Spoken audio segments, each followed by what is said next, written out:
vine rope could be useful.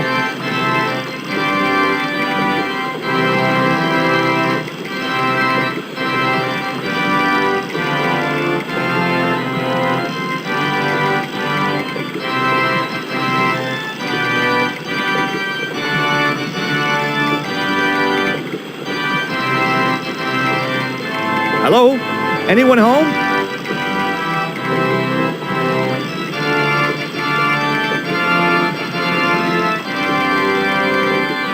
It was heavy. I guess that was intentional.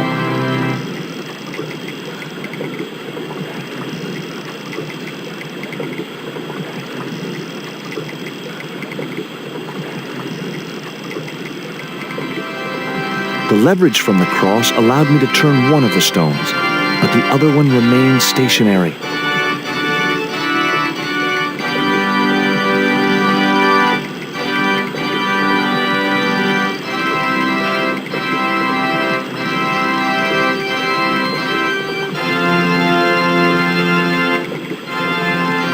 The vine provided a drive belt to connect the two stones.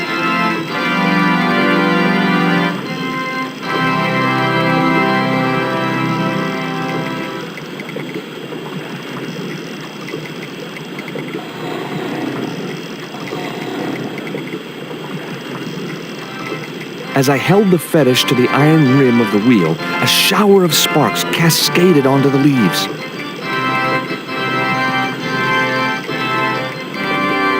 The leaves were too damp to burn on their own.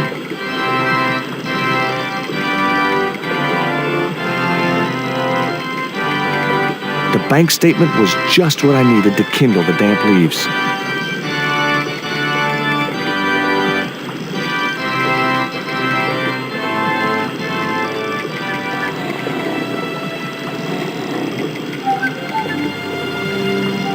As I held the fetish to the iron rim of the wheel, a shower of sparks cascaded onto the leaves.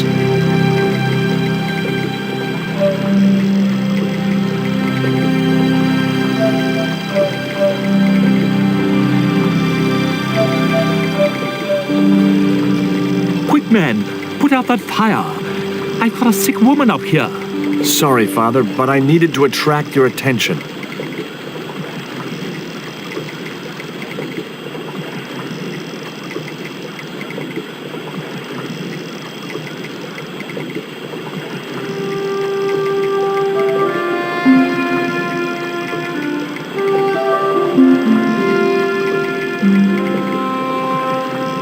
Who are you? And what do you want? My name is Stobart, George Stobart. I'm Father Hubert. I don't suppose you speak French. Huh? Why do you want to know that? I found a young woman with a fever by the river this morning. The poor girl is close to death. And there's nothing I can do for her but pray. I don't understand her, but I think she's speaking French. Hang on. That must be Nico. Where do you think you're going? I've got to see Nico. Please, my son, I know it's hard for you, but she really mustn't be disturbed. The girl needs rest. That's my girlfriend you've got in your treehouse. What's the matter with her? She's been bitten by a venomous river snake. But can't you do something for her? There's a cure, isn't there? I ran out of penicillin and morphine years ago, but the local people speak of a root which they believe will counteract the poison. Where can I find this root? I don't know, but maybe the shaman at the village can tell us. Will you show me the way to the village? Me? Oh, but I can't. Can't? Nico's life depends on it. You're right. Of course I should, despite my own guilt and shame. But I can't go as a representative of God with a creased collar. A creased collar? You mean you put your personal attire higher than the life of a sick woman? I will not go to that village looking anything but my best. Give me your collar. I'm sure I can find a way to press it. Thank you, my son. In the meantime, I must contemplate my sermon. There was obviously more than a creased collar bothering the priest.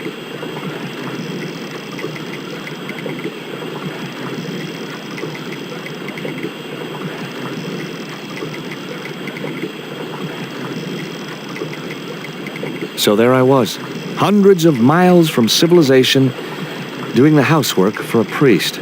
It's a strange world.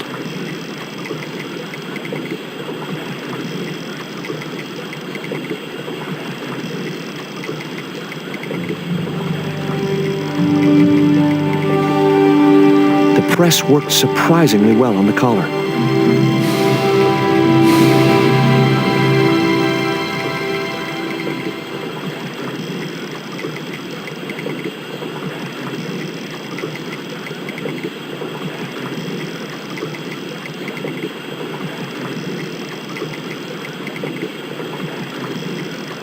What are you doing out here in the jungle? God's work. Not quite the destination I had in mind when I set out, but, well, you know what they say? Mysterious ways and so on. You didn't plan to end up here? No. I was on my way to the miners' camp in the north. I was stuck here when my boat capsized on the river. That's exactly what happened to me. How long have you been here? 11 years. Here's your collar, Father.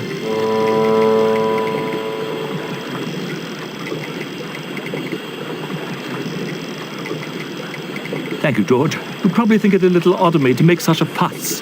Oh, no. If I'd been living in the jungle for 11 years, I'd be completely screwy, too. Screwy? Yes, perhaps I am.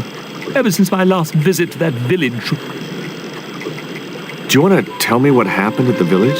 I forgot my vows. I let myself be overwhelmed by the beauty of this unspoiled paradise, and in a moment of weakness, animal passion reared its rampant head. You know, you should be writing romantic novels. Did you experience some kind of a physical liaison at the village? Yes, I'm ashamed to admit it, but I found myself doing the monkey dance. I've never heard it called that before. And I didn't want to pry any deeper into Hubert's murky past.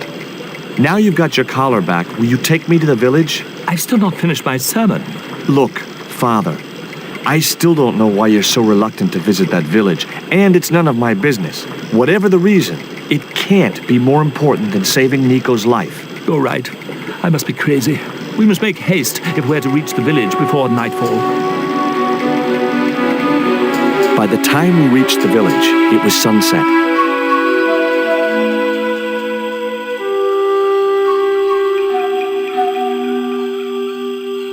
Hello, boys. Glad to see you're still wearing the underpants. What? They're the best Christmas present we ever had, Father. Mine are too tight. Well, we all have our cross to bear. This is George. He has a request to make. I'm afraid I can't stay. Good luck, George.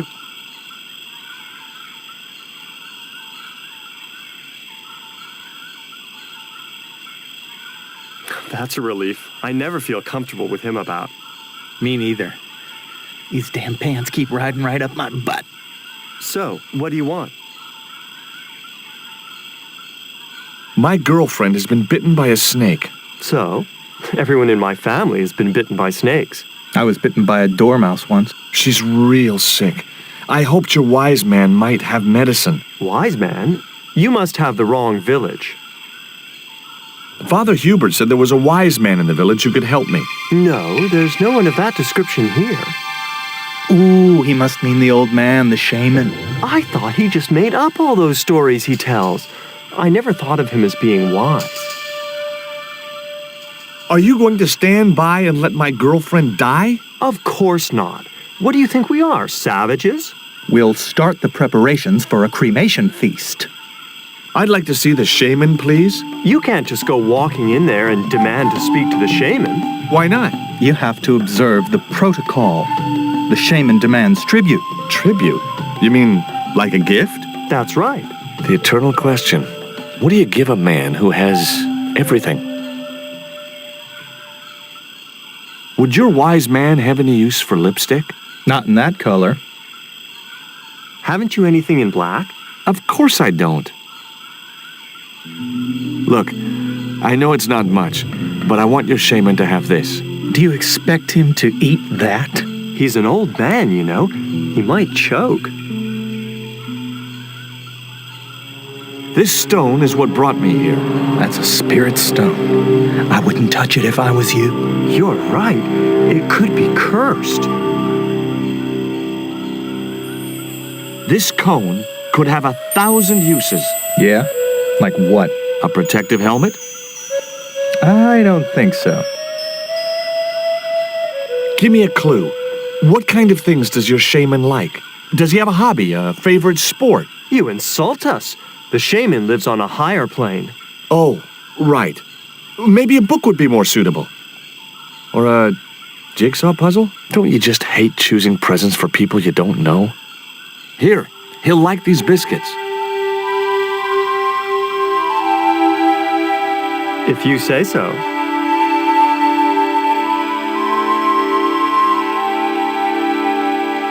So, is this your first visit to our planet?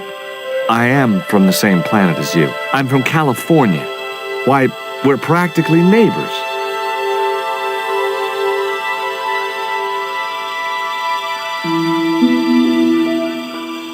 He liked the biscuits, especially the black ones. He wants to know if you've any more.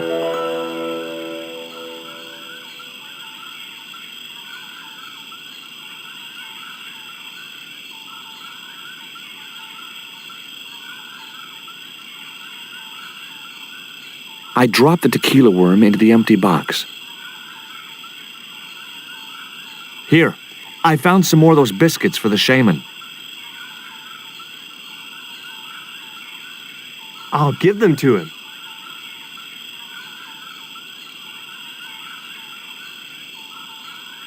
What do you do for entertainment here in the jungle? We make documentaries. Me and Tabtic, we've appeared in 7 TV films and an article in National Geographic.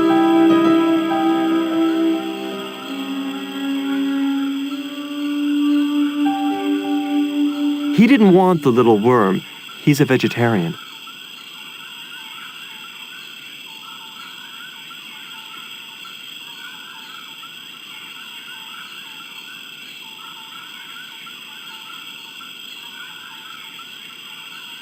I put my lucky piece of coal in the empty box. Here, I found some more of those biscuits for the shaman. I'll give them to him.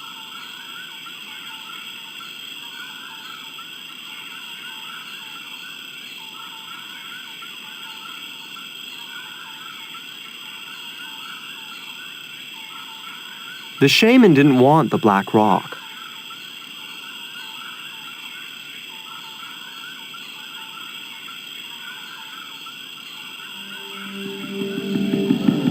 I put the Mayan stone in the empty box. Here, I found some more of those biscuits for the shaman. I'll give them to him.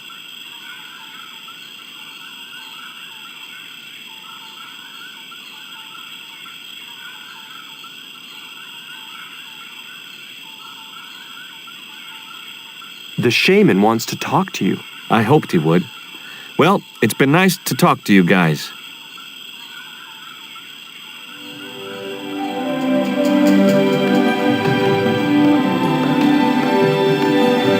The old guy was obviously the shaman of these people. The woman was grinding a sticky mess of corn in a bowl. The man was busily weaving a cloth. Hi, my name's George Stobart. Please, sit down. Welcome, George. Thanks. It has long been foretold that a white man would bring the Coyote Stone to this village. I don't suppose this would be any use to you. It sure would. This wax on a stick will change our lives. What do you want it for? To decorate our bodies for the monkey dance. My girlfriend's been bitten by a snake. And you want me to heal her? That's the idea. Can you do it? I'm not sure. My gums aren't what they used to be.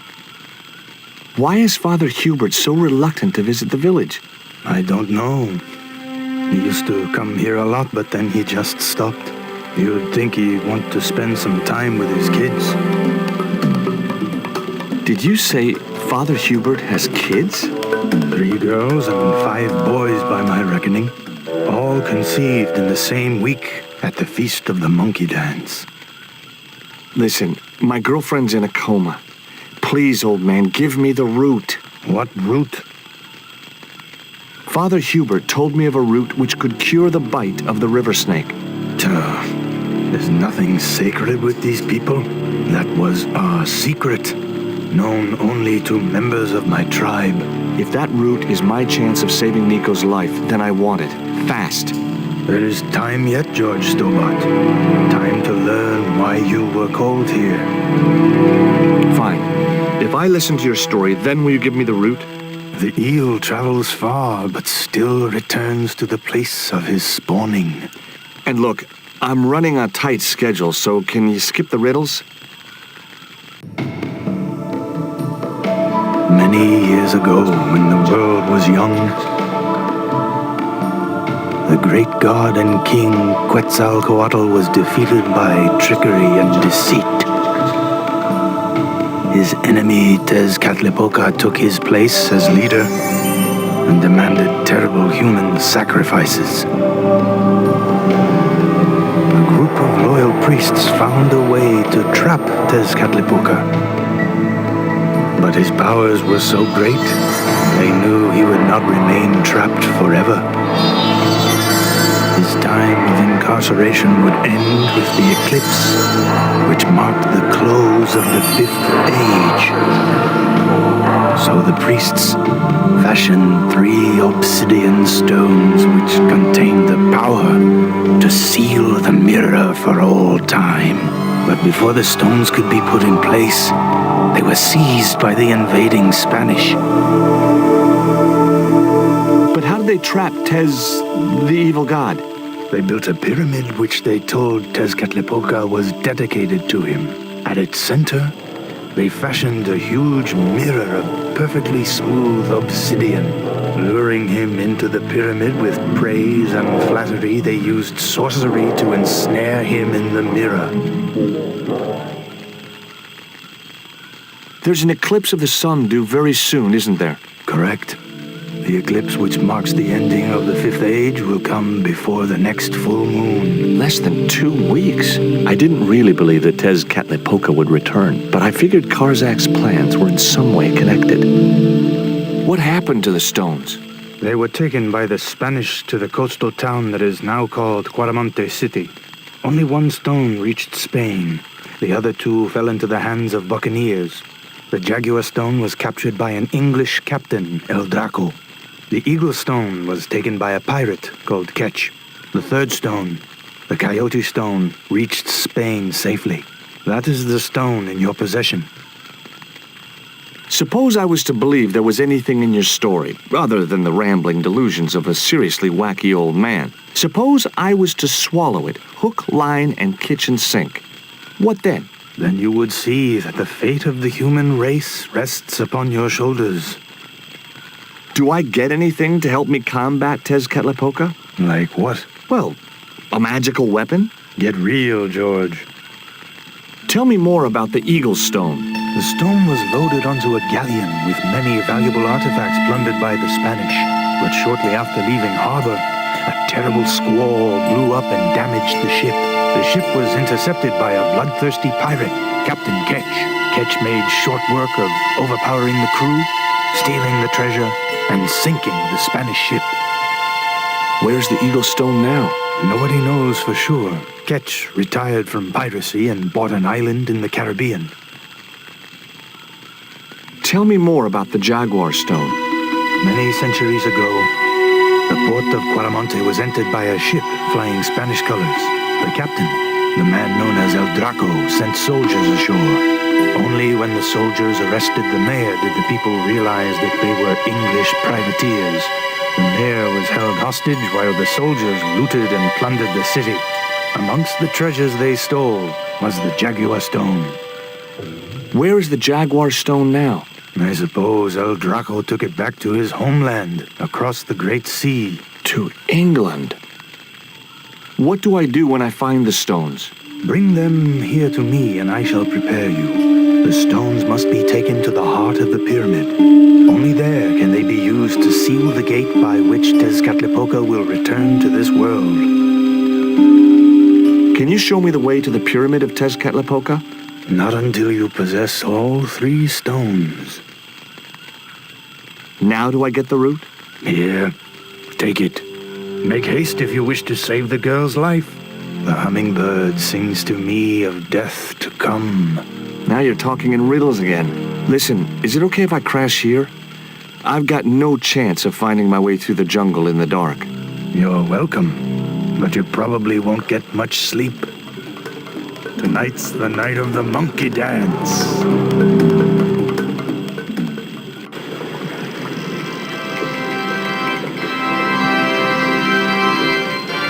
I left the village at dawn and stumbled back through the jungle in a post-party daze. It was just like sneaking back to my parents' house when I was younger. Except Oakland didn't have monkeys or parrots.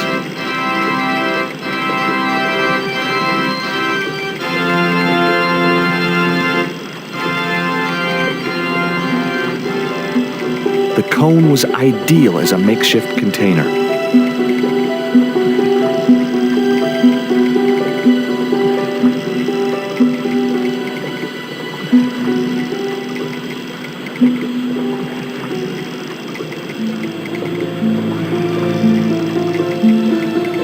As the liquid was squeezed from the root, it collected in the cone.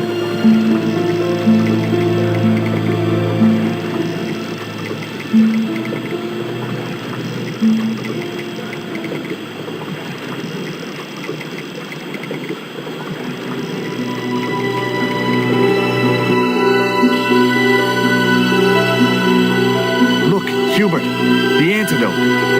What are you waiting for? Give it to her, quickly.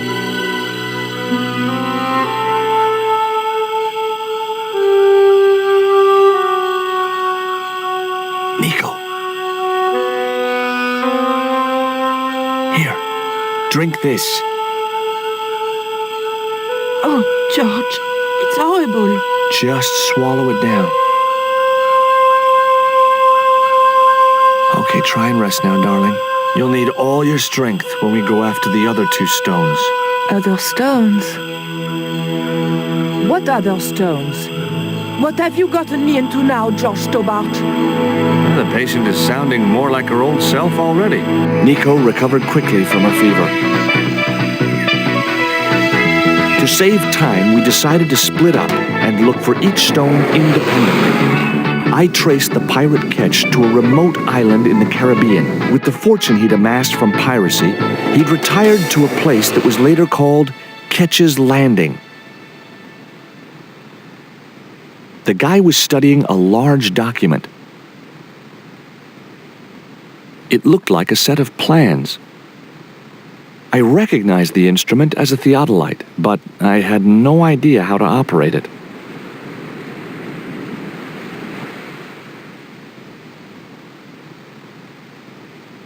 I just had to sneak a look at those plans.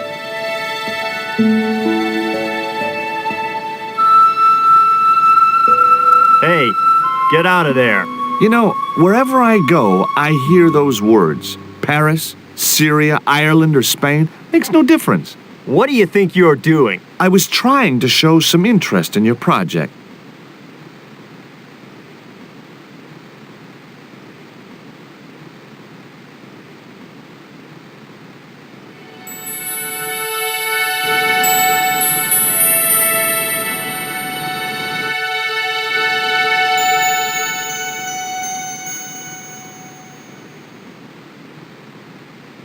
Hi, is this Ketch's Landing?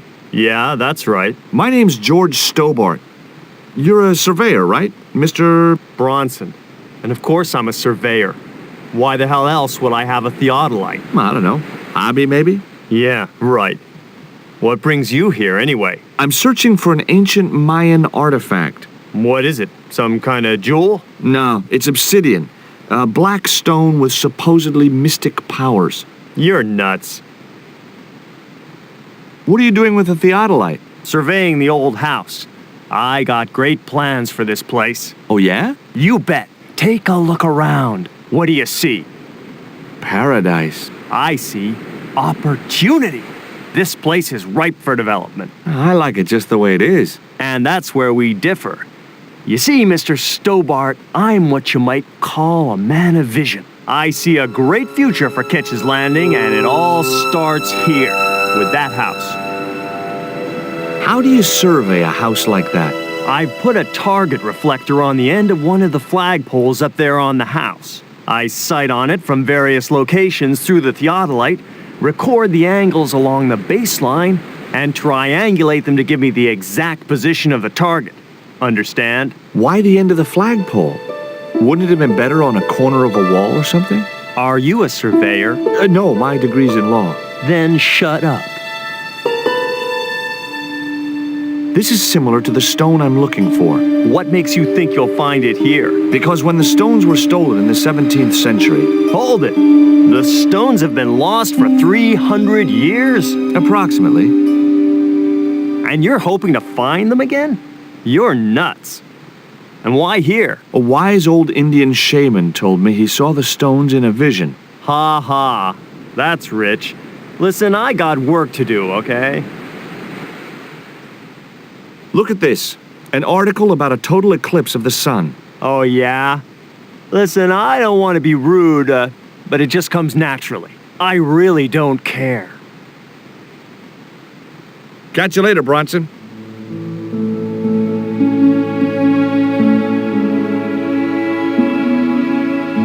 I didn't want a fishing net. It was a net left to dry in the sunshine.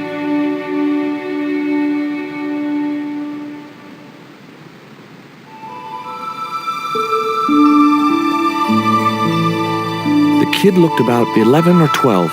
He was fishing with the intense concentration of someone who had all the time in the world. It was a seaworthy little craft, in bad need of a coat of paint, but spotlessly clean and maintained.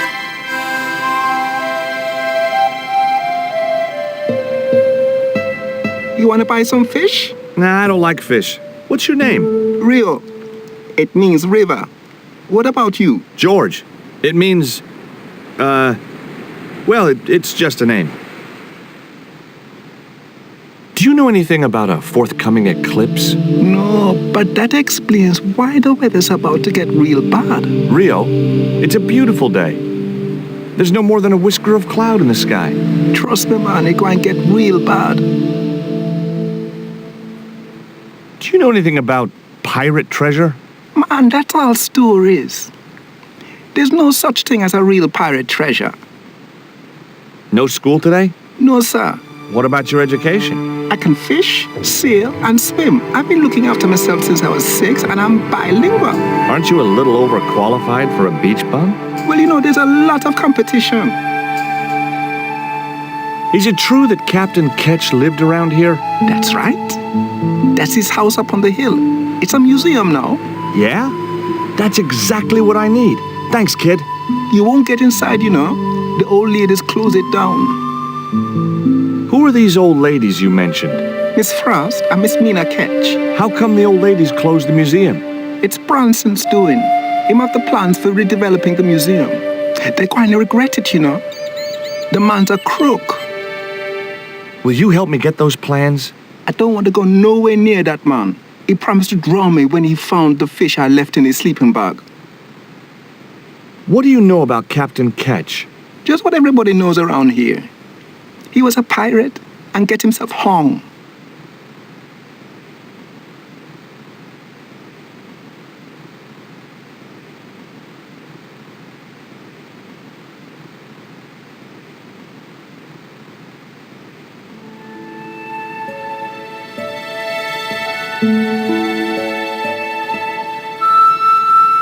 A cute little putty-tat.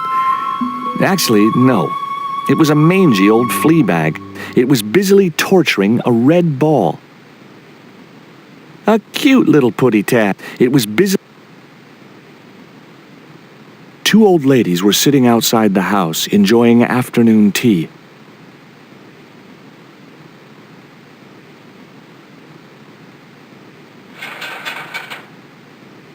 The ladder extended easily. It was an old house. The flagpole had a reflective target on the end for Bronson to use as a reference point.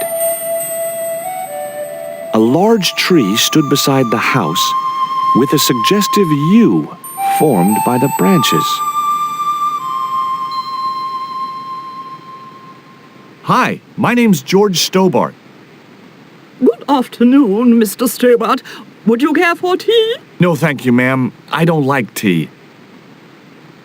I've been talking to Rio, the little fisher boy. I'll thank you not to mention that little wretch in my presence. Dirty little whelk. Nasty fishy boy. That will do, Mina. I gather you don't have much time for the little boy. That child is a delinquent, Mr. Stobart. Yeah, well, he's only, 11, maybe? A knave with one hand on the tops. What is it about Rio that you don't like, Miss Frost? Well, once upon a time, he and Emily... Be quiet this instant, Mina. Is that your cat? Yes, it is. That's Ruddles. Do you like cats, Mr. Stobart? I love them. They're so cute with their claws and their little puckered butts. Aren't they, though? Don't encourage him, Mina. Can you tell me anything about Captain Ketch? More than you can tell me about your great-great-great-great-grandfather, no doubt. You're his descendants? Certainly. Captain Ketch was born in Dorset, England, in the reign of King Henry VIII. His family were undistinguished farmers, but young Frederick Ketch decided to go to sea. We have plenty of seamen in our family, Mr. Stobart. Are you interested in history, Mr. Stobart? Yes, I am. What can you tell me about Emily? Emily? What business can she be of yours? Her parents were killed in a typhoon. We, as her only living relatives, took it upon ourselves to raise the child. It's good to know Charity isn't dead. Oh, but she is. Washed overboard in the typhoon. Mr. Stobart wasn't talking about Emily's mother. He was being sarcastic. What else can you tell me about Emily? How dare you pry into our family in this way? I refuse to answer any more of your impertinent questions. You were telling me about Captain Ketch. Do go on. Oh, yes. He sailed under Hawkins. Jim Hawkins? John Hawkins, one of the great traders of the Elizabethan age. In 1568, Frederick Ketch was a young man serving aboard the Jesus, Hawkins' flagship. They sailed from England to Africa and across the wide Atlantic to these islands. Ketch was never to see the shores of England again. Is it true Frederick Ketch was a pirate? Frederick Ketch was emphatically not a pirate.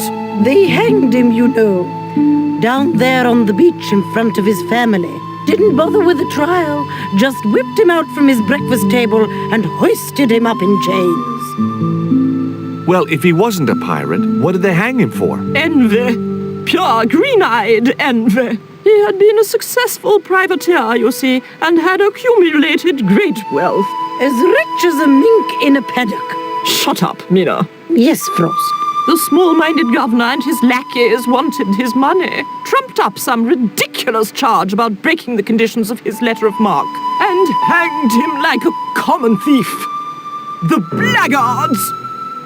Letter of marque? The document that permitted him to engage and destroy the enemies of the crown. The difference between a lawful privateer and a pirate. Yoo-hoo! Sorry, Frost. Well, why didn't Ketch just say, take a hike, guys, I've got a pirating license? Frederick Ketch was not a pirate! But he did show them his letter of marque. But they destroyed it and hanged him anyway. How come Ketch never made it home? Because the Spaniards sank the Jesus in an act of treachery.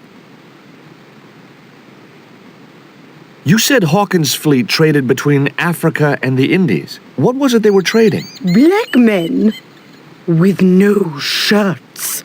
You have to understand, Mr. Stobart, that this was the 16th century. But that doesn't alter the fact that Hawkins and Ketch were slavers and pirates. Would it surprise you to learn that Hawkins was also a devoutly religious man? He transported slaves in a ship named after Jesus Christ. In my book, that makes him a hypocrite. What happened to Ketch? Was he killed? Oh no, he got away and returned to this island, to this very house. The Frederick Ketch Memorial Museum.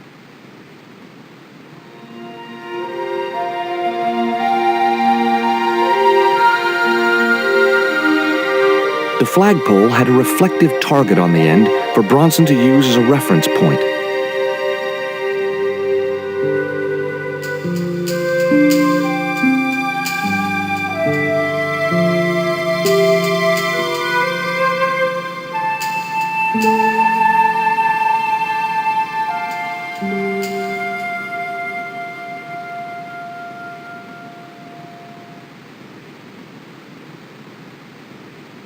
Tell me about the two old ladies. Who? The Ketch sisters.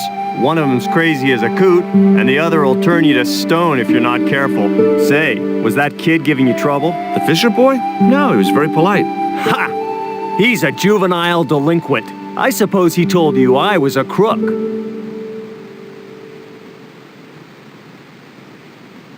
Oh no, he's a good kid.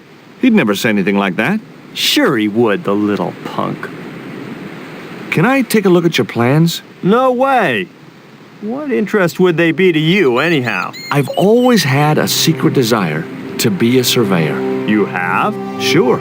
I mean, you surveyors are just like the great explorers, aren't you? Henry the Navigator, Vasco da Gama, Chris Columbus. Maybe you don't sail uncharted seas or discover new continents, but you're okay in my book. Horse shit. You just stay away from those plans, you hear? Catch you later, Bronson.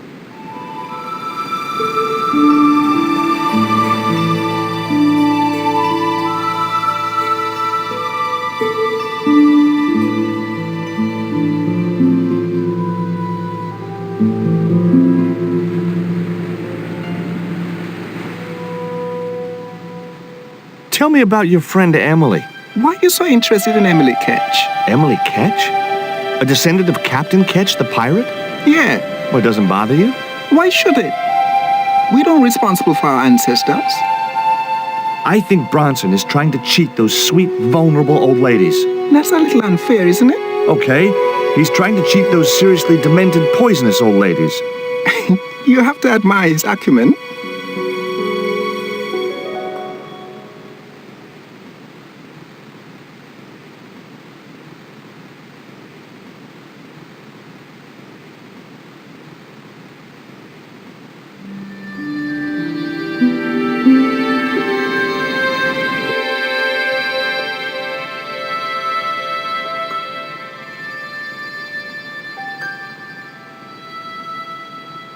There was nothing else I wanted to ask the sisters.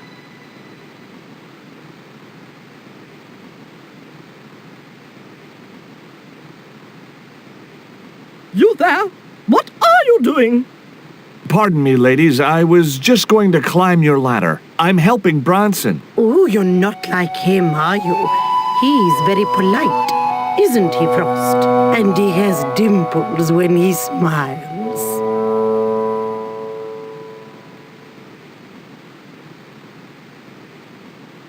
It was locked. The house is closed.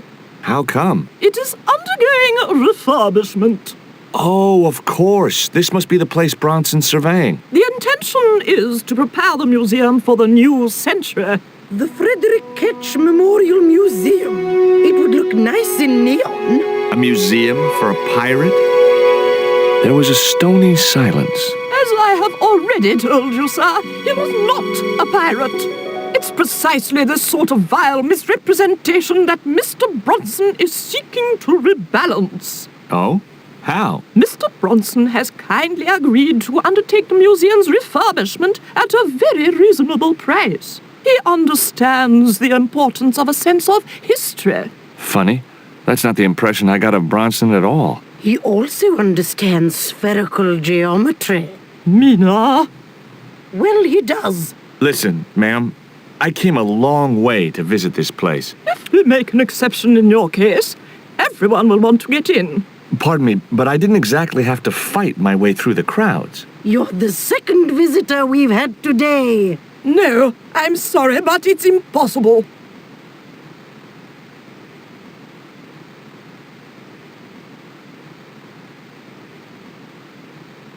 You're really fond of that cat, aren't you? He is our companion and our solace. I thought about catnapping the little monster until they let me in, but it wasn't my style. Maybe there was some other way I could use their affection for the cat to get me into the house.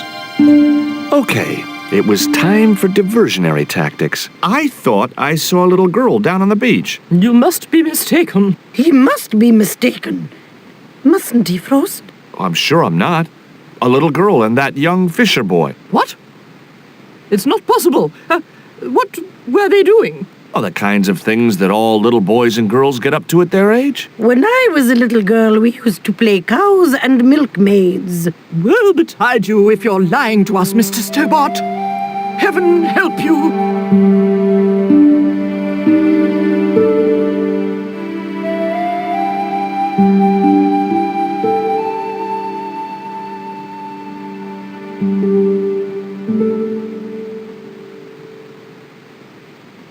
With a creak of ancient corsetry, the sisters sailed majestically over the distant horizon.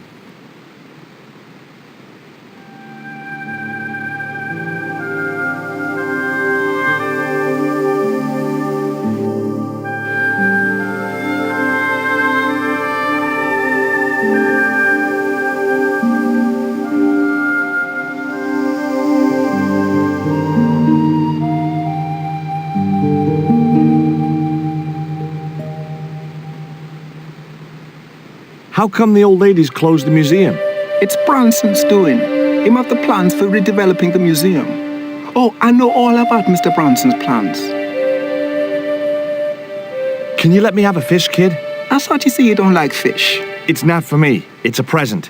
For the old ladies? Well, it makes a change from flowers and candy. No, it's for their cat. Okay. What do I get out of it? I can pay you. I've got Quaramontian dollars, French francs, and traveler's checks. You must be joking. The nearest bank is 3 islands away. Is this worm worth a fish? Could be good bait. How did it die? I think it drowned in tequila. Just like my Uncle Gabriel. Yeah, I'll have that. Okay, I'll get you a fish. It might take a while though.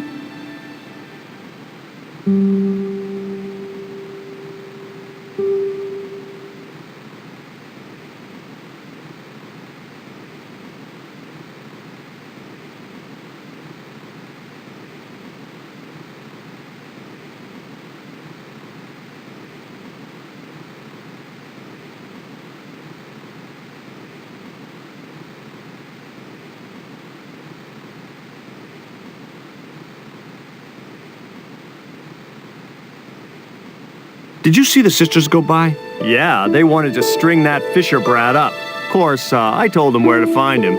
A fink as well as a creep. Nice. But he'd managed to vanish somehow. Catch you later, Bronson.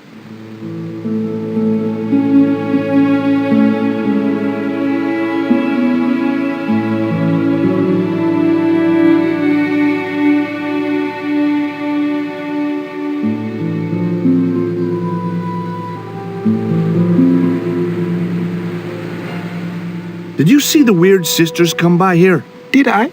They look madder than usual, so I hide until they're gone by. Just as well. They thought you were playing with Emily. Boy, were they steamed. Emily, you're madder than them. There was nothing else I wanted to ask the boy.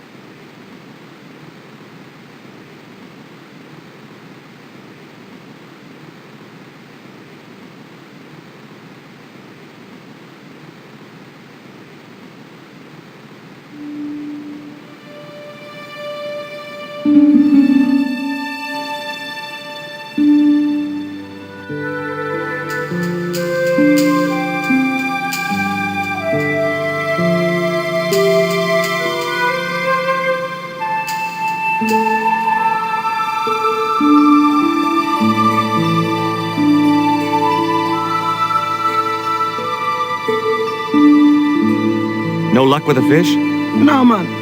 They don't want bite. That's cause they know there's a storm brewing. Storm? I don't think so. Hey, I got a bite. You have? It's a big one. A real big one. Reel him in, Rio. Jeez, it must be a whale or something.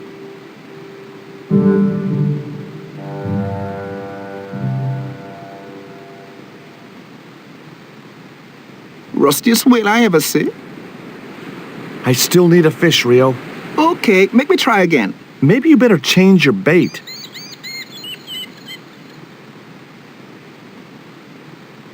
The only serviceable part of the bicycle's wreck was a rubber inner tube. You just never know when you're going to need stuff like that.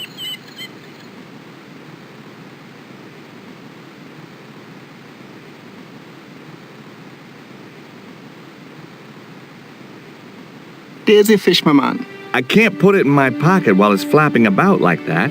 No problem.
That should get the old cat dancing. I just hoped it didn't give itself a cardiac.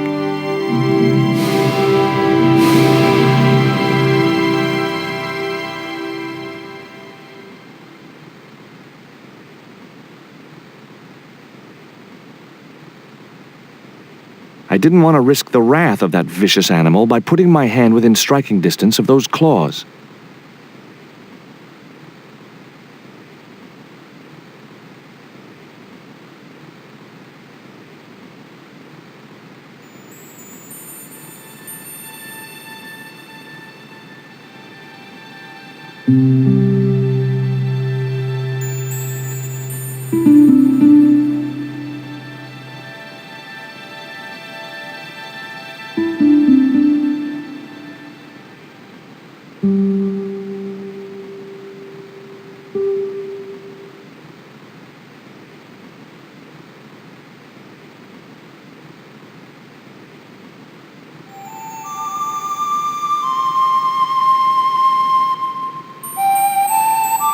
I put the ball in the catapult.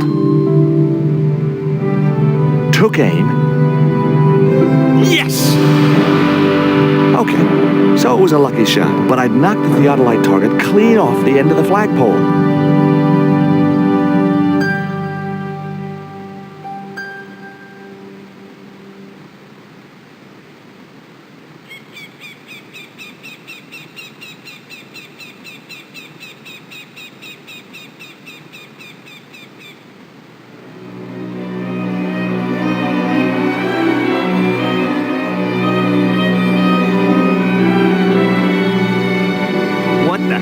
Going on here? Hi, Bronson. Nice to see you, too. You again. Have you been screwing around with my theodolite target? Where is it? I had to climb out of the window to put that one on. Damn it, I'm gonna have to go through all that again. Not this time. The house is locked up and the sisters aren't here. Hell's teeth! I'll have to put the spare target on the other flagpole. A whole morning's work wasted. I'm gonna fix all this and then I'm gonna fix you, you hear? Yeah? Fine. I'll be waiting.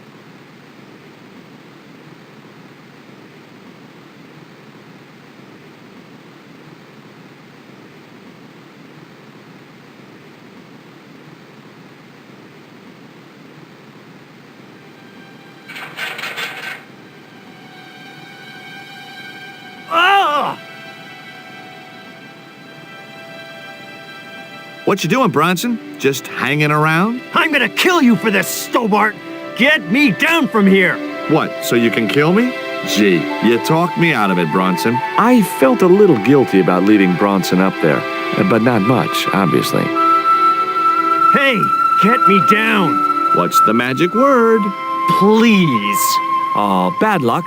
I was thinking of Alakazam. I had no more to talk to him about. The marker was a bright, shiny thing, and I have a weakness for bright, shiny things. It wasn't going to be much use without the theodolite, though.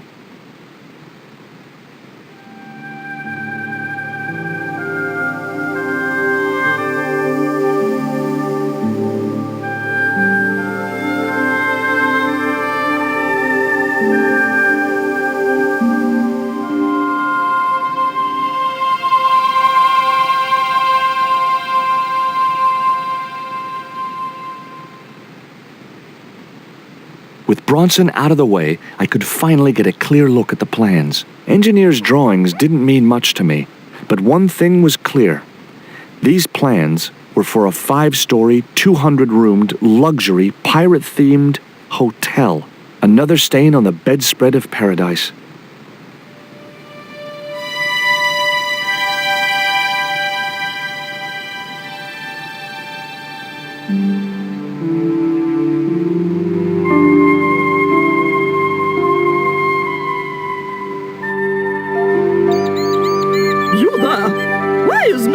Hanging from that flagpole. He climbed up there of his own accord. Then help him, you stupid man! Quickly, before he falls!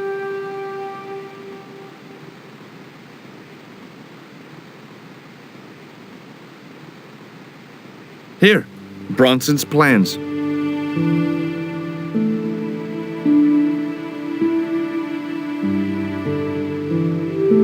This means nothing to me. She's not wearing her reading glasses. Ah, wait. Yes, I see now. I see it all too clearly. That man is planning to build a huge hotel. Bronson is a confidence trickster. Mina, we have been duped. I'm glad we didn't sign his contract. Oh, I hate tricksters, especially confident ones. Come, Mina.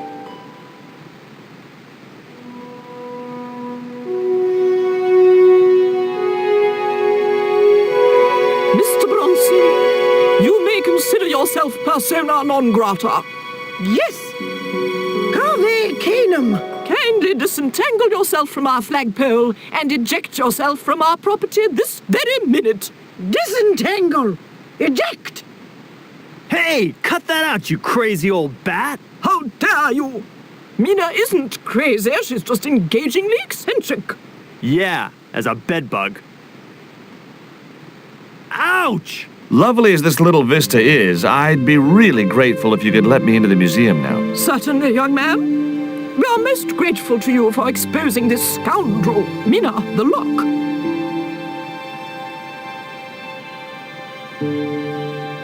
Thanks, ladies. Stobart, be a pal. Get these harpies off me. Ooh!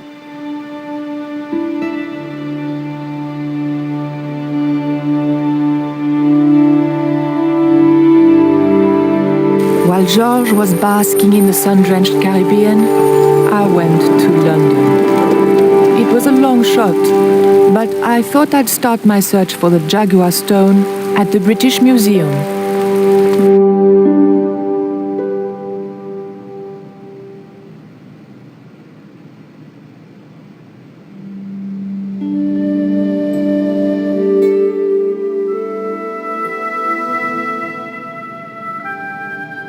The attendant didn't show it, but I sensed he was watching my every move. It was a phone, probably for staff only. The carving looked Central or South American in style, perhaps Aztec. It was a woven wall hanging with a South American design.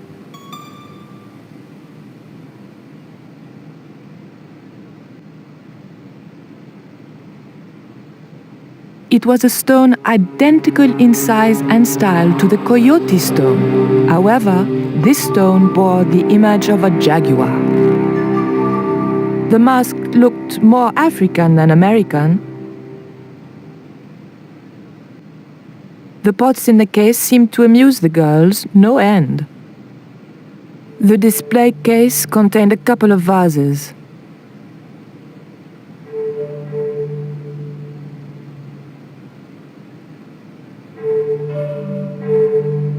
The carving looked Buddhist in subject, but Mesoamerican in execution. There was a huge carving of somebody who must have been important once.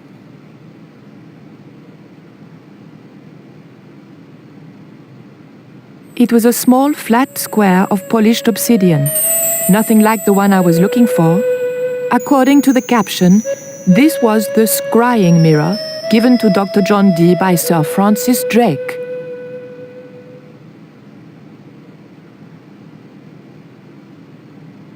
Can I help you, miss? What can you tell me about that stone with a jaguar on it? The so-called Jaguar stone was brought back from the Americas by Sir Francis Drake and presented, with, as you already know, the more famous scrying mirror, to John Dee. What's this scrying mirror? It's a little square of polished obsidian. Mine it is. And what does it do? Well, it's a bit like a crystal ball, except flat and black. And you can't see anything in it. Old man Dee had a psychic who reckoned he could speak to the angels through it. I think he was taking Dee for a ride myself. The old loony didn't like the stone, though. Reckoned it was tainted by the devil. Come along, miss. I'll show you the mirror. I've already... Oh, never mind. There. John Dee's famous scrying mirror, given to him by Francis Drake. Do you know if this mirror has any relevance to Tezcatlipoca? Oh? I can't even say it. Ah, there's someone here who'll be able to help you better than me.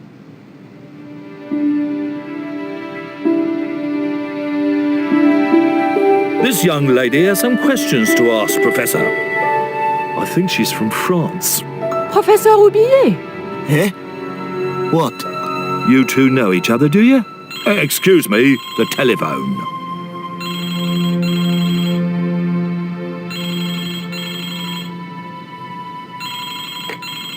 We meet again. Mademoiselle, France, eh? Yes, I believe that's where you live, Professor. I have a house there, on the outskirts of Paris, but I haven't been back for many months.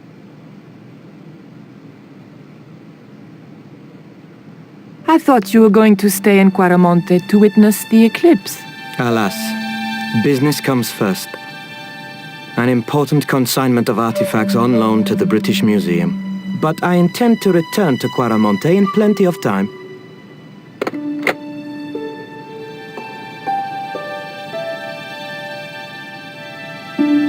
Professor Roubillier, your taxi's here. If you'll excuse me, I have some urgent business to attend to at the docks.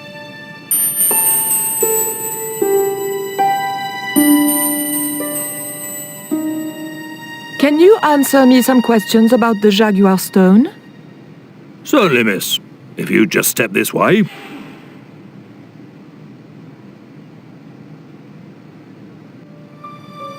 It's gone. Some sods have inched it. Half-inched? Stolen it, miss. Never mind. The silent alarm will have been tripped. I'm afraid nobody can leave until our crack security team gets here. How long will that take? Could be a while. I think it's their tea break. The thief could be miles away by then. Don't you worry about that, miss. Just don't try to leave. It was too much of a coincidence that Roubillier showed up and the stone promptly disappeared. I didn't have time for their crack security team to finish their tea. I had to get after him.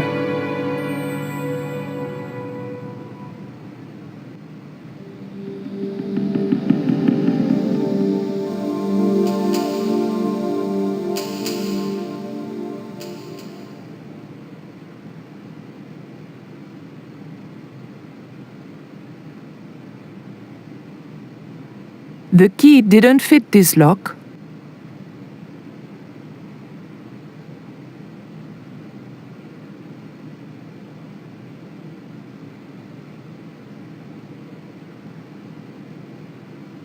The key unlocked the case.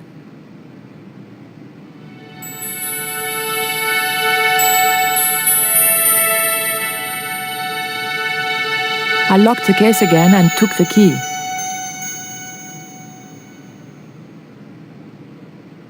There was nothing very useful in my bag, just a single hair clip.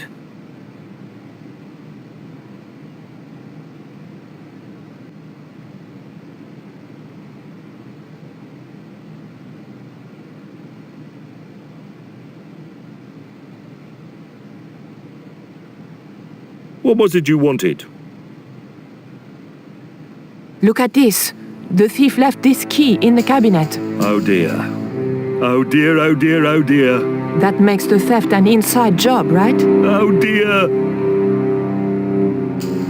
In other words, the thief was Professor Oublier. Well, let's leave that for the police to decide, shall we? I better phone them right away.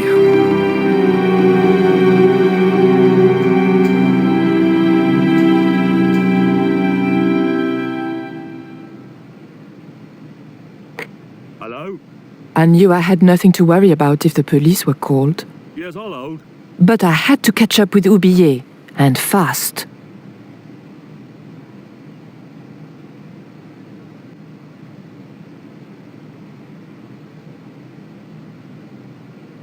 I wasn't going to leave until I knew where Oublier had gone.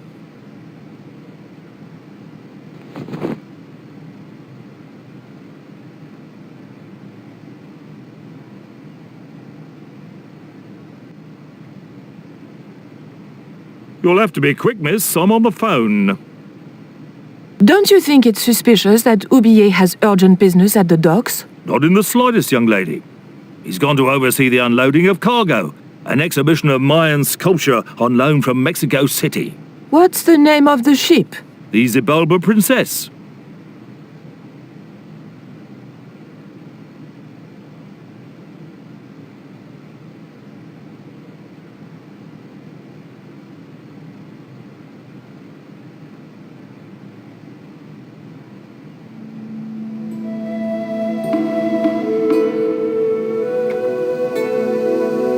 I levered the handle open with the thin dagger.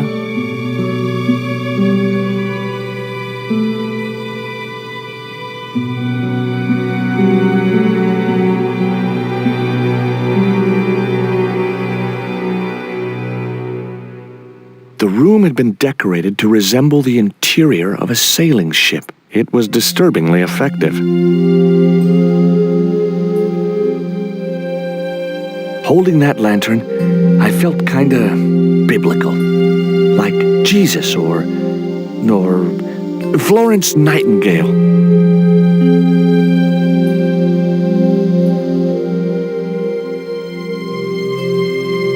The lantern fitted so precisely in the inkwell, it could only be deliberate. That might come in useful in ticklish situations. March 20th, 1670 fix. Engaged frigate off Fan Salvador? It was garbage. Huh. I guess being a pirate didn't require too many academic qualifications.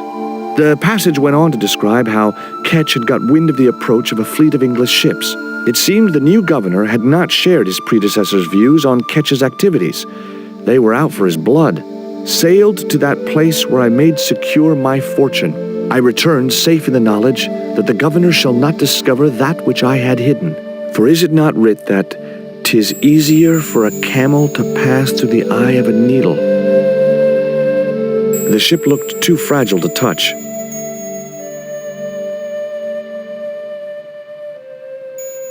Okay, I've had my hands on an historical document. Now what?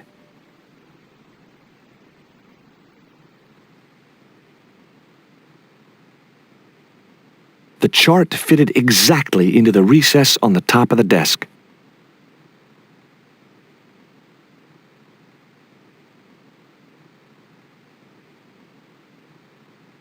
Hard a port, bosun! Aye, aye, Captain Stobart! She cannot take it, Captain! My lad's dead. Abandon ship!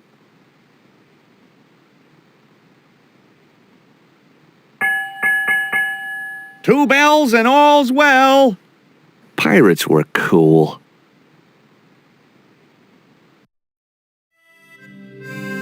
Captain Frederick Ketch, 1570. Around his neck was a cross. Maybe he was a part-time pirate.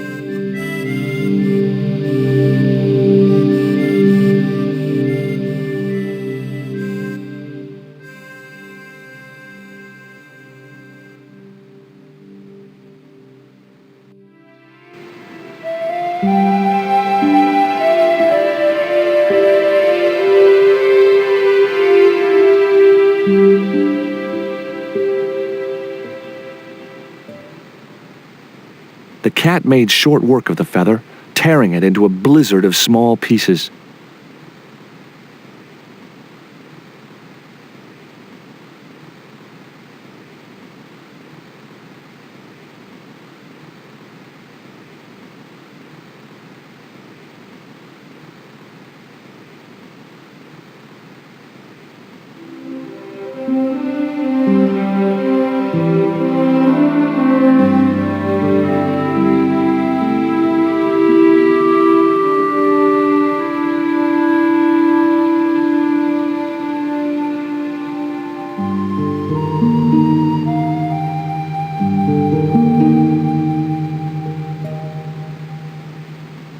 I couldn't see why Rio would want the shredded quill.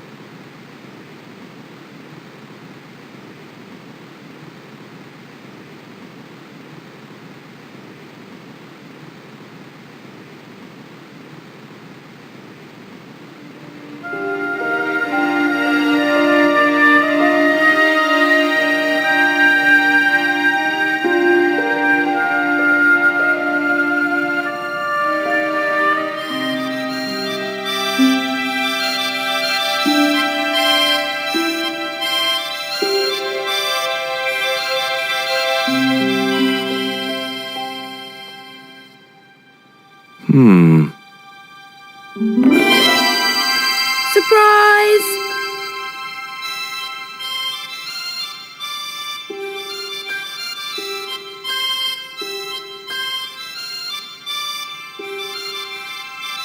What the? Who are you? I'm Emily. What were you doing in there, Emily? Hiding. What are you doing here? Grown-up stuff. Grown-ups? Pfft, I'm never gonna grow up, I'm not. You shouldn't be here. What's your name? I'm George. Pleased to meet you, Jaws. George. Jaws? Jeez. Make your mind up. Would you like to play darts? No. Oh, come on. I'll throw, you catch. That's dangerous. Darts will stick in me and make me bleed. That cross you're wearing, Emily, It's my lucky Jesus cross. it's just like the one Captain Ketch wore. Uh-huh. Can I borrow it? Uh-uh. What would you trade for that cross, Emily? A puppy. Well, I don't happen to have a puppy in my pocket right now. Can you think of anything else you'd trade? Don't know. Why don't you go play with Rio? I'm not allowed. How come? 'Cause Aunt Frost says I'm not allowed out of the house. That's why, Mr. Nosy Beak. Too bad. Why don't you ask your other aunt if you can play with Rio? Aunt Mina's cuckoo. Aunt Frost says so. She says when the Lord handed out common sense, Aunt Mina was off getting double portions of chin. That Rio's a smart kid. He helped me outwit Bronson. Rio is clever. He can spit ever so far. I bet you can't keep this piece of coal in your mouth for the next half hour. Could too. I could keep it in my mouth for hours and hours and hours. Yeah? Go on then. Prove it. Don't want to. And if you try to make me, I'll tell Aunt Mina. Do you know how to use a theodolite? We don't learn anything about surveying at my school. Not until 5th grade. Look, an ancient Mayan stone. Is that a magic stone? Well, I don't know about that. No. What can you tell me about Captain Ketch? That's him on the wall, in the picture. Yeah, I know. Scary looking guy, huh? He was my great-great-great-great-grandfather. Yeah, you have his eyes.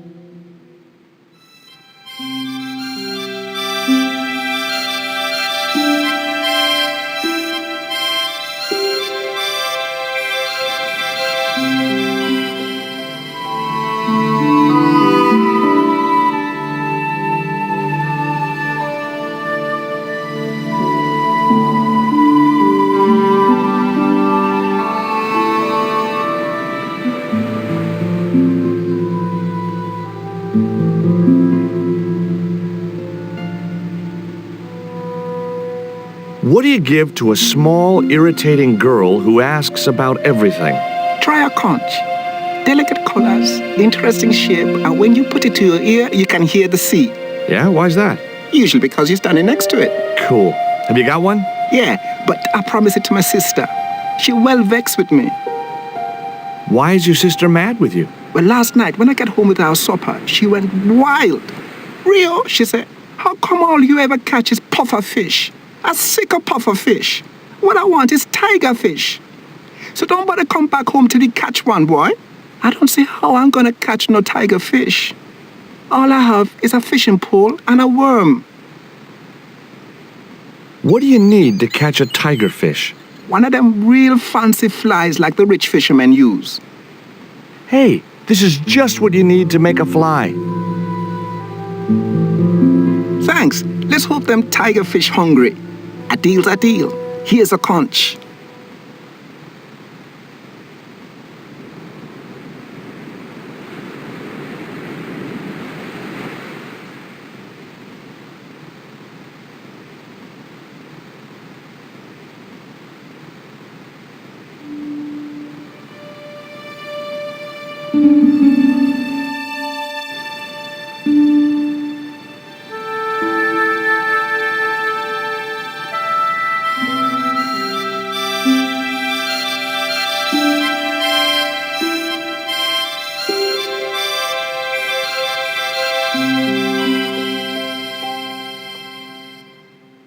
Why don't you run along and play? Aunt Mina told me, stay out of mischief. Well, that doesn't mean you have to stay indoors, does it? On a beautiful day like today? There's a storm coming. Oh, nuts. You don't know that. I do so. I can see the whole world from the window. Yeah, well, like I said, I'm busy. Here, I've got a conch. Would you like it? Dunno. Aunt Frost told me never to take presents from strange men. I'm not a strange man. Then why are you called Jaws? Jaws? That's a stupid name. I'm not called... Look, conch, pretty. Swap for the cross, yes or no? Right, this thing's going out the window. Okay, we'll do swapsies.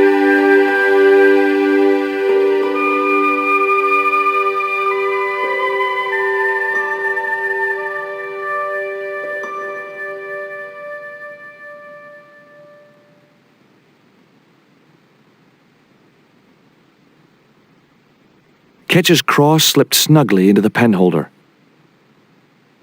What you doing, Jaws?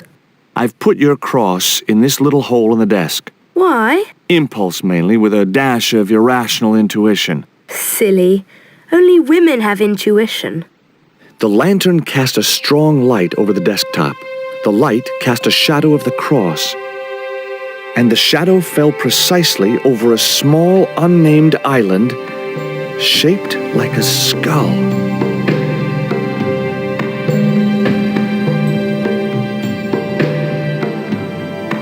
That must be it! Ketch's Treasure Island! Uh-oh. That's Zombie Island. It's a bad place. No kidding? Well, bad place or not, that's my next port of call. Can I come too? The hell you can. I never get to leave the house.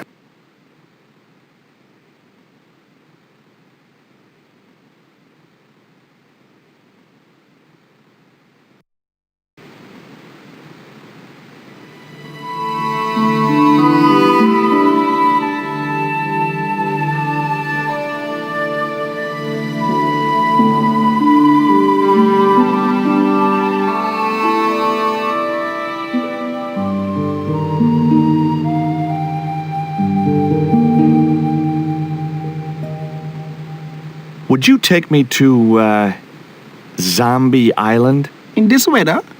You're mad, man. The rain will keep the zombies indoors.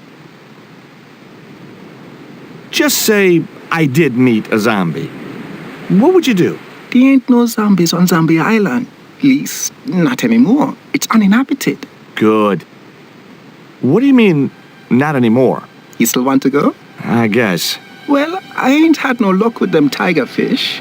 And with the mood my sister is in, I'll be safer with the zombies.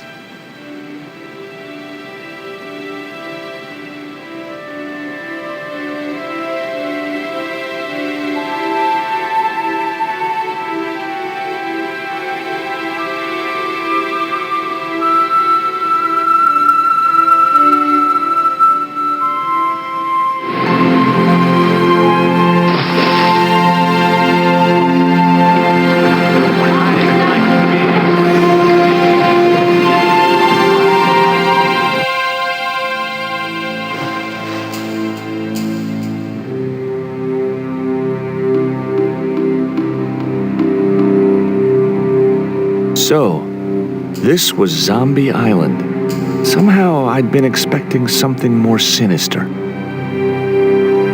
Come on, Rio. Let's find that treasure. No, thanks. I'm staying right here. Oh, come on. You said yourself there's no zombies left. Yeah, but that was while there was a big pile of seawater between me and this place. All me have now is this little bit between the boat and the shore, and I'm hanging on to it. Rio's boat was strewn with fishing nets and tackle. That Emily sure asks a lot of questions. Reset, man. This whole Emily business just isn't funny. Look, we're obviously at cross purposes here. I'm talking about Emily Ketch. Yeah, and so am I. She was my friend. Her aunts hated it, but we did move together, you know. She used to be real keen at hide and seek. It could take hours to find her. One time, the last time, it took days. She must have shouted and screamed herself hoarse, but there was nobody to hear her. Where'd she hidden herself? Captain Ketch's old sea chest. The only way to open it was from the outside. Suddenly, I didn't feel so good. We never exchanged another word about Emily Ketch. The outcrop was about the only feature on the cliff face. I was quite happy where I was, relatively speaking. Could I borrow your net? Yeah, man, no problem.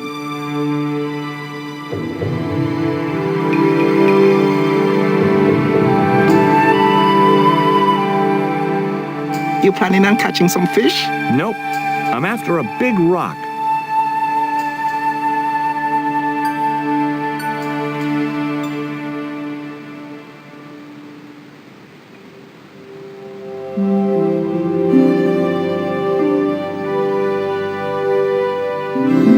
Well, here I go. Wish me luck, Rio. Good luck, George. Watch out for the Walking Dead.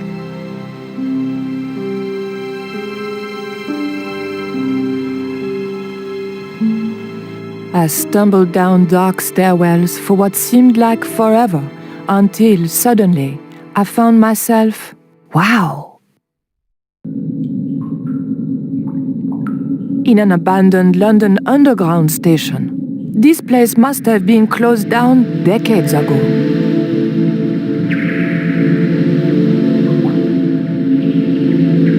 It was an old ticket machine. A sign read, "Tickets 3D."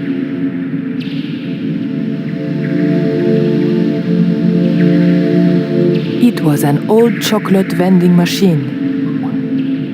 The slot was much too thin for my fingers.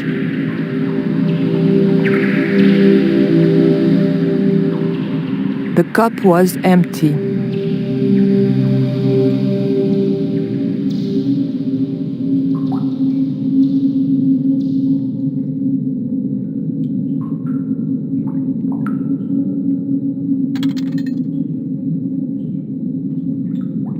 I pushed the hair clip into the slot and whatever was stuck there disappeared into the machine.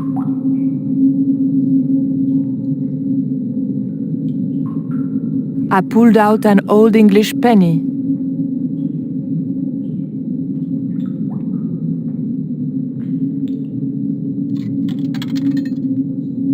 An ancient bar of chocolate dropped into the tray at the bottom of the machine. And as a special bonus, the penny dropped through to the reject bucket.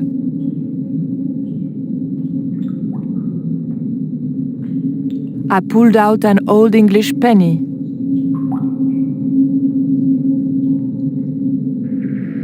I took the ancient bar of chocolate.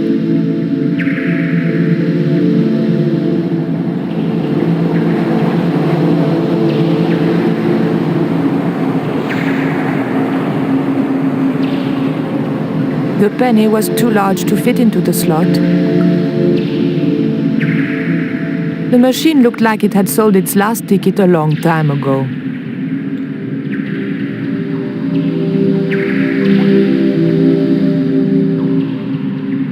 The ghost didn't seem threatening in any way.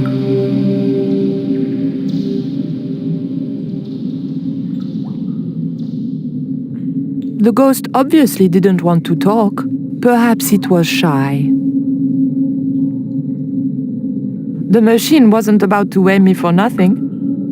LBS. Lubes? What are lubes?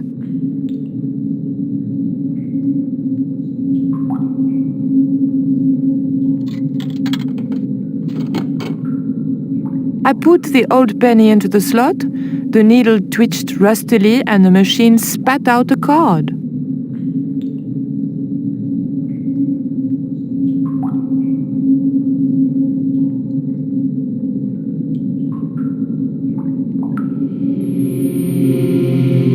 I had the feeling something weird awaited me if I went that way.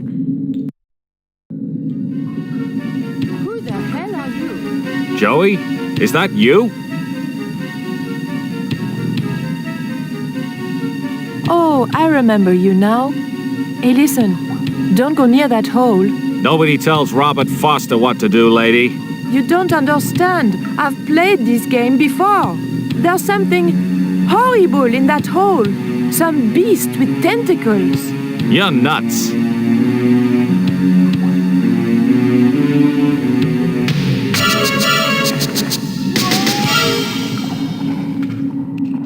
They don't make animations like that anymore.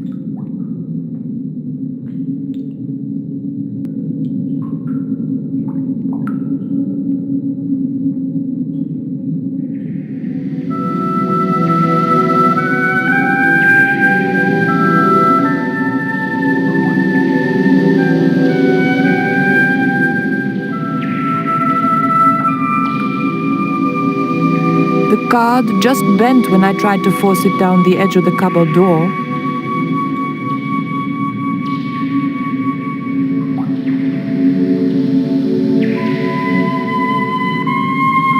The blade of the dagger just fitted between the door and the softwood frame. The door gave slightly and then held firm.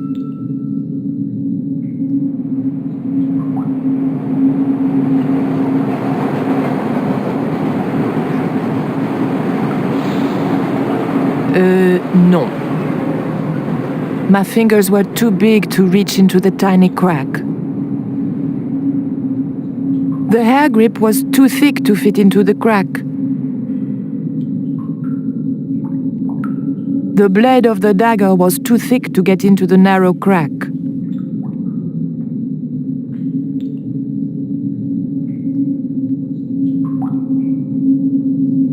I remembered my student days when I regularly forgot my house keys. A wiggle with the thick card between the frame and the lock, and the latch lifted.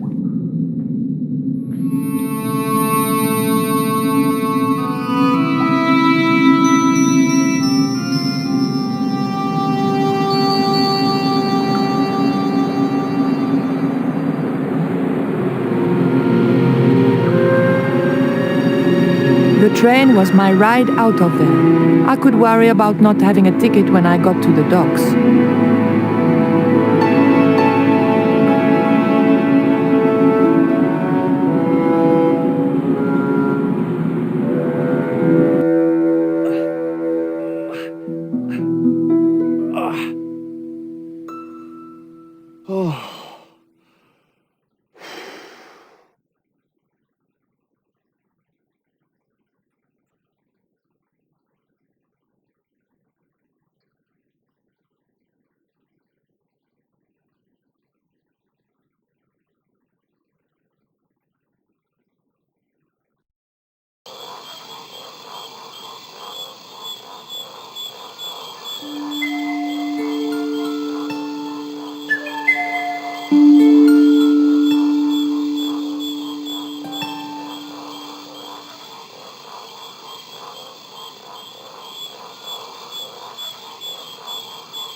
The end of the reed had been neatly bitten off.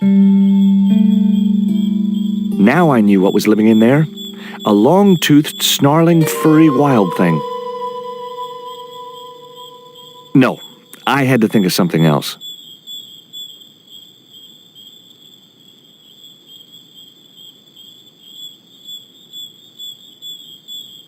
The dart fitted snugly into the reed. Great. I was tooled up and dangerous.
The creeper just came away from the rock as I pulled it.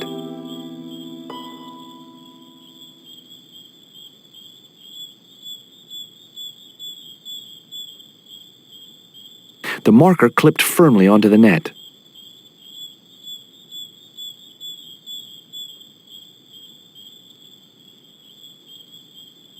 Great. I'd created some sort of creeper marker fishing net assembly. Sometimes I terrify myself with my creative genius.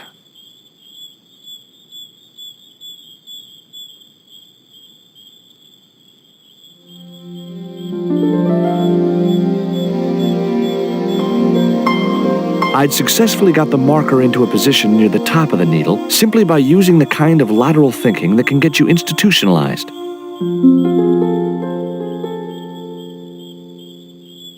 That high up, the marker should be visible for miles.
It looked just the same as every other path.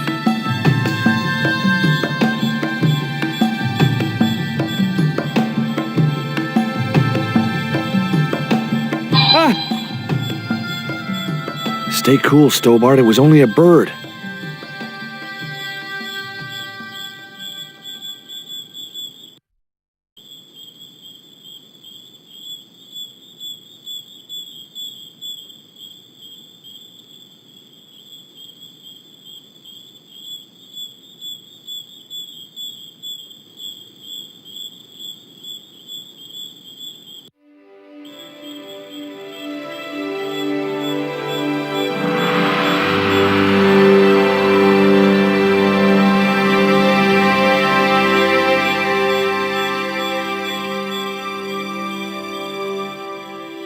Initials had been carved into the rock.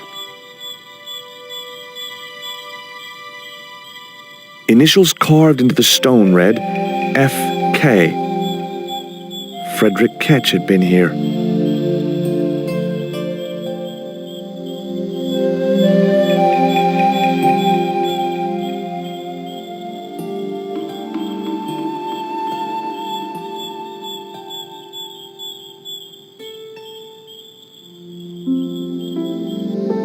The hill I was on had reminded me of a camel's hump as I'd climbed up it. Now I had to see what I could see.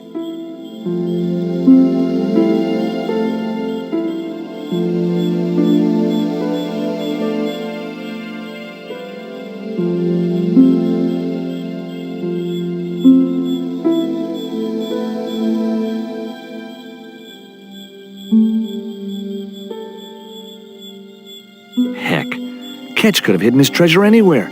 This island's full of hiding places. Heck, Ketch could have hidden his treasure anywhere. This island's full of hiding places. Heck, Ketch could have hidden his treasure anywhere. This island's full of hiding places. It was the marker which I had raised up the needle of rock. I could see the marker I had fastened on the rock down in the forest, and right in line with it, the rock I was looking for.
It was Tower Bridge, a magnificent mess of mock Gothic architecture and Victorian engineering.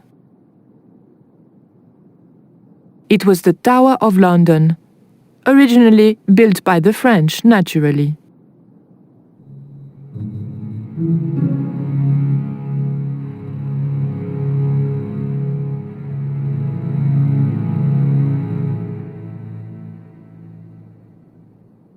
The Xibalba Princess lay at anchor just below Tower Bridge.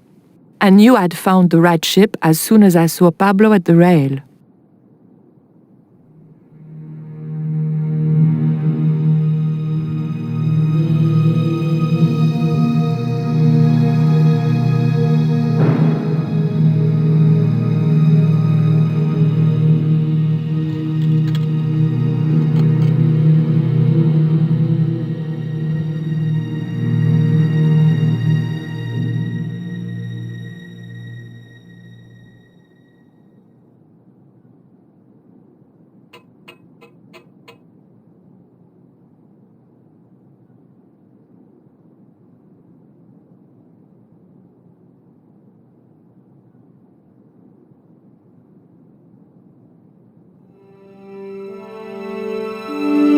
Got you!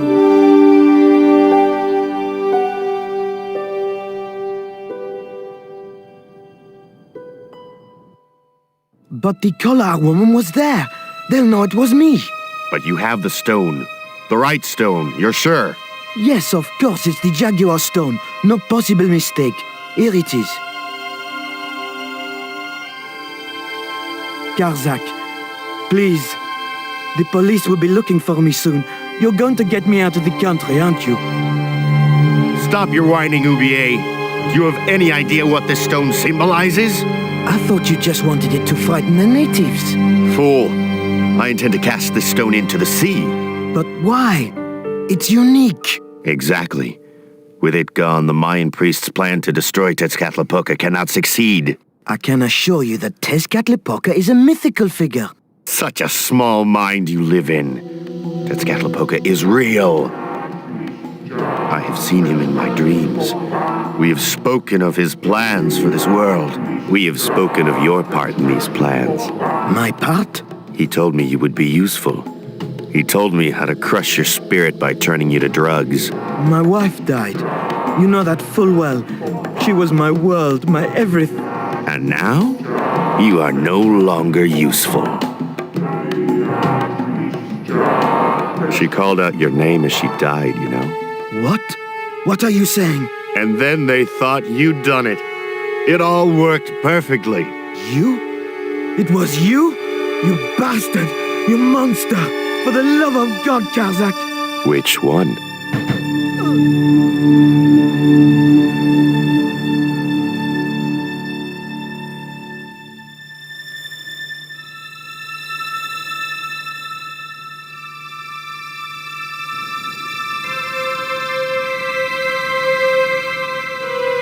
There were no signs of life, but I checked that Ubier really was beyond help. We were going to need the stone to thwart Karzak. I knew Ubier would have approved. It was the Jaguar stone, all right.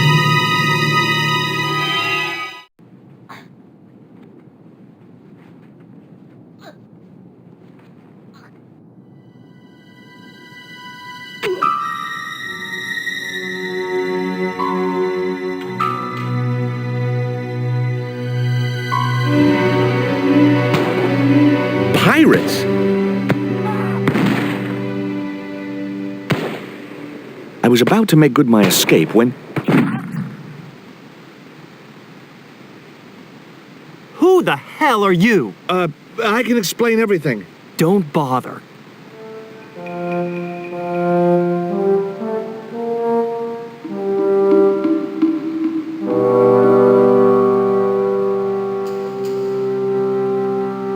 I'm sorry. I didn't realize you were making a movie.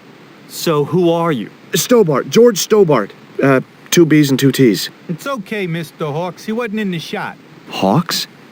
This had to be Carlton Hawks, the newest enfant terrible of Tinseltown. I'd read about him. Mailroom boy makes good. Nice to know it was still possible to get to be a director armed with only an encyclopedic knowledge of postal charges. Stay out of the way, surfer boy. I'll deal with you later. Surfer boy?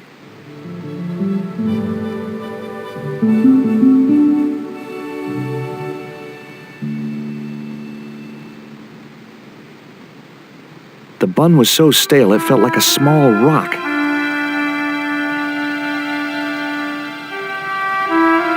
I didn't want another one of the pancakes in my pocket. I didn't want another one of the pancakes in my pocket.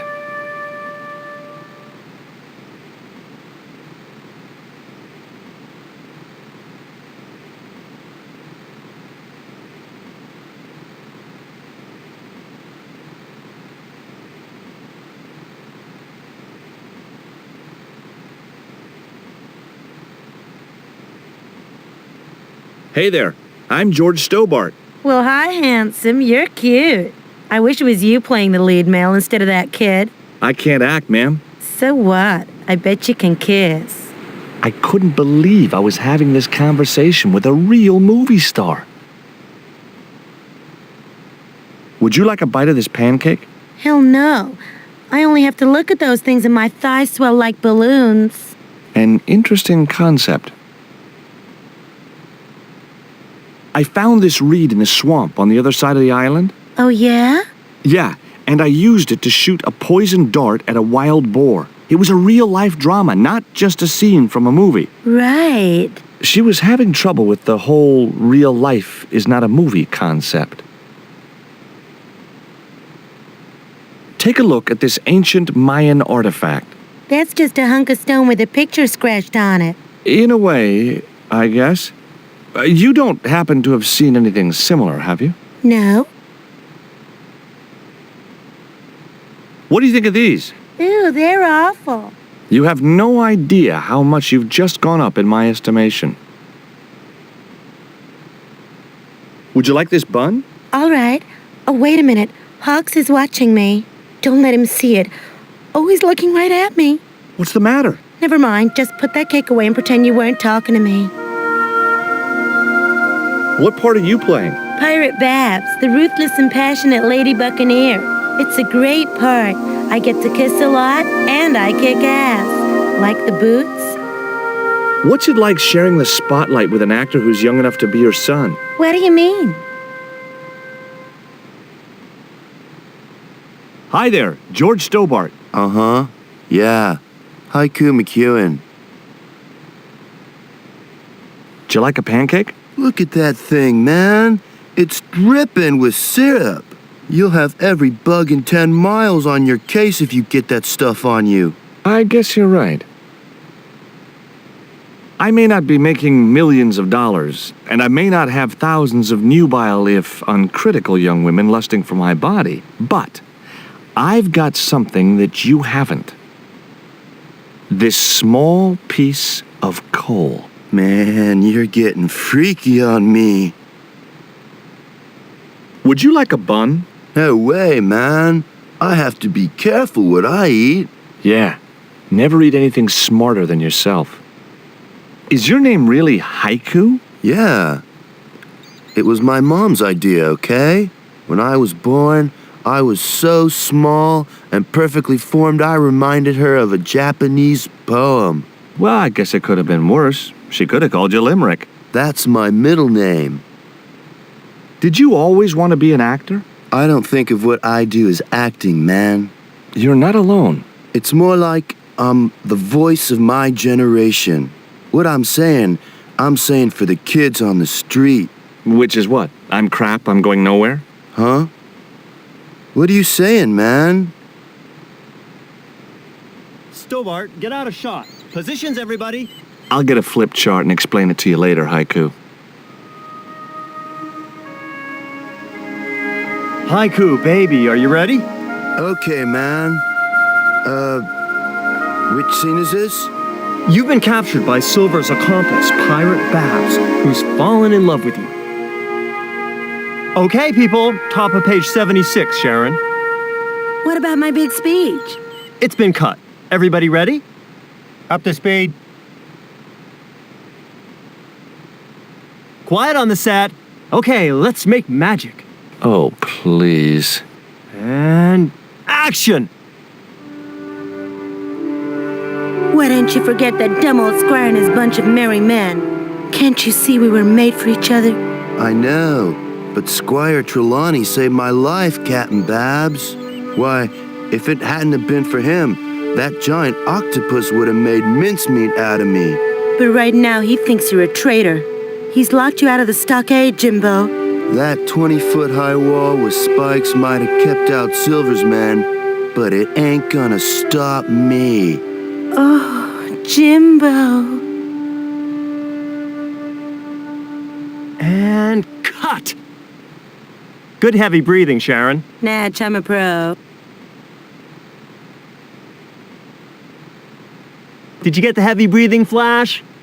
Did I ever, boss? We should have made this movie in 3D. Haiku, you were great. We're setting up for the stunt now, so get a bite to eat.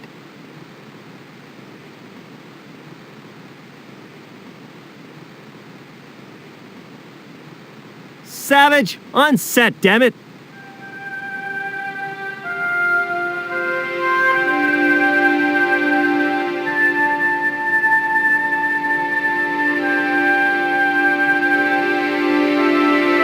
Mr. Hawks, I was wondering if... Not now. I got a movie to make. Time for the stunt, Savage. It's a short run, bounce on the plank, and somersault over the spikes and stockade wall. Do what? Plank, spikes, wall, over. Easy, a child could do it. At my age? You must be joking. I could replace you, Savage. Yeah, with an arthritic baboon. Replace me? Lummy, this could be the last stunt I ever perform. I need to think about this. Get myself in the right frame of mind.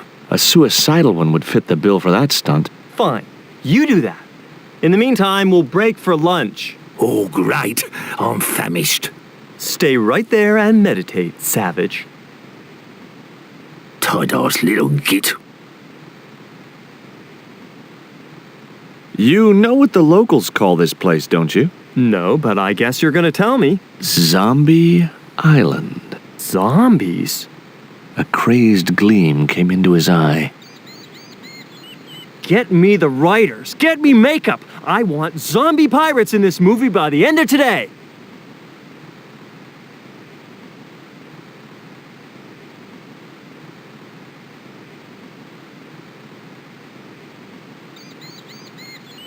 Hi, George Stobart. Hello, mate. You're English, right? Blimey, you don't miss much, do you? Bert Savage, what have you got there? Would you like a pancake, Bert? Don't mind if I do. The pancake oozed maple syrup all over Bert's chins. Ew, you put bloody syrup on that pancake. Now it's messed me all up.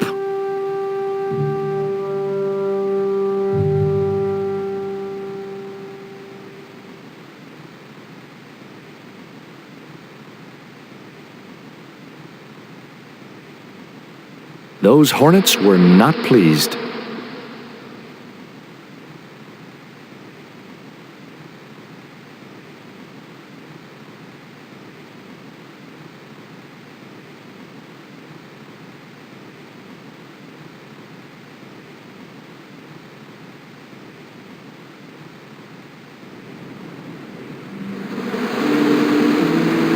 Get that camera rolling. This could be good.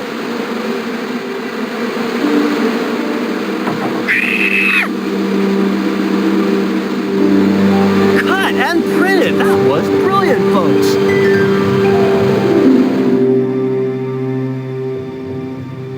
Okay, the next scene is down on the beach. This is where Hawkins finds the treasure in the Cave of the Crabs. Would those be giant killer crabs by any chance? Giant mutant killer crabs with attitude. There it was, the rock I'd seen from the camel's hump. Now that I was close up, I could make out a small cave near the top of the pillar.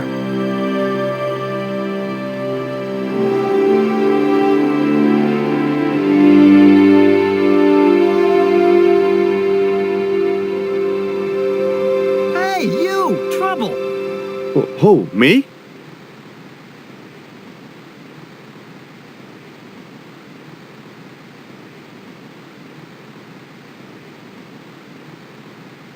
I want you to stay right where I can keep an eye on you. I'm not one of your lackeys, Hawks. I go where I like. Not here, you don't. The movie company has rented this island for the duration. You're trespassing. Do as you're told or you're gone.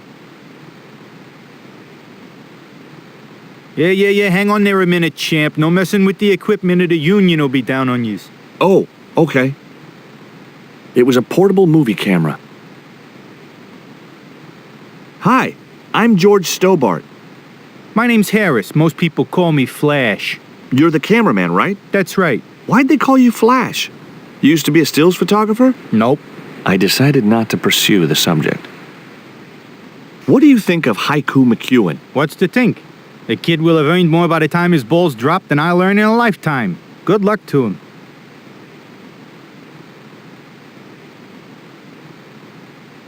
What's the name of the movie? Are you trying to be funny? No. It's Treasure Island, the only book I ever read twice. I don't recall any girls in Treasure Island.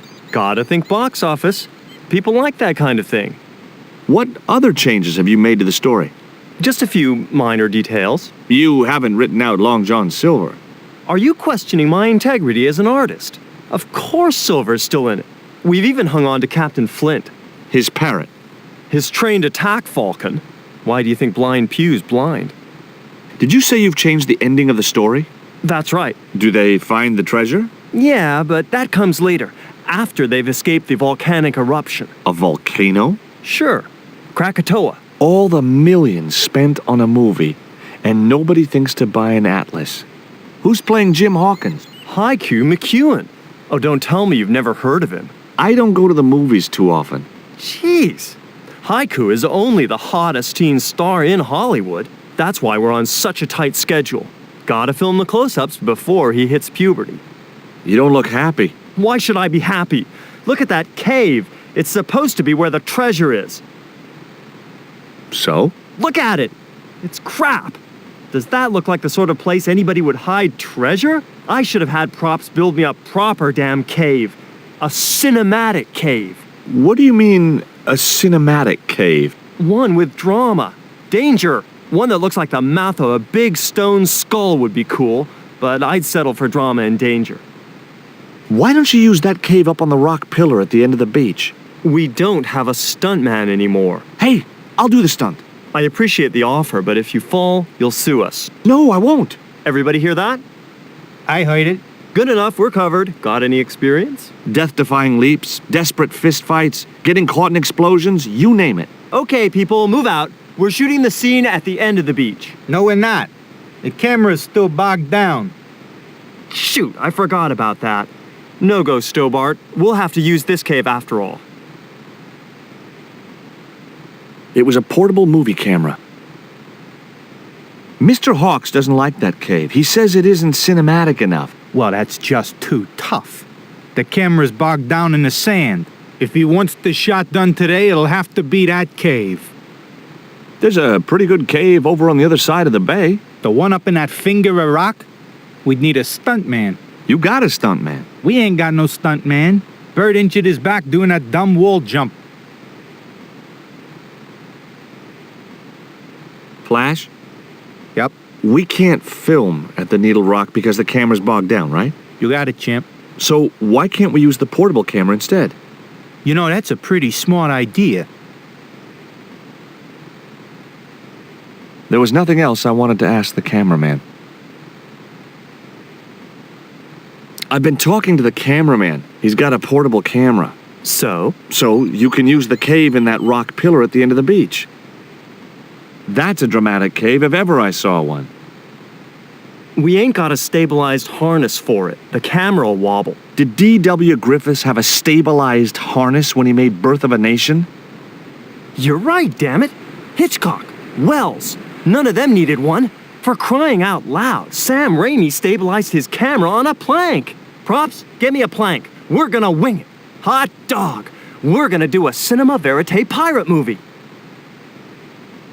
George, get to wardrobe. We're gonna make you a star. On my way.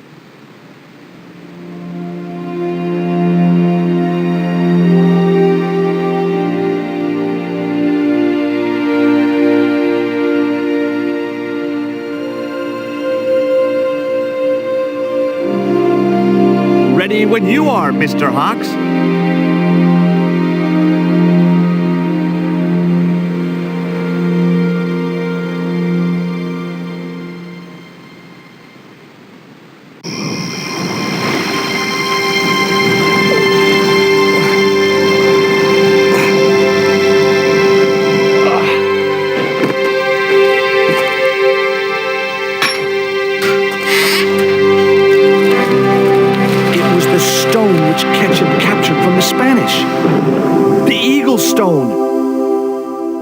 I returned to Quaramonte and found that Georges had left a message with Conchita.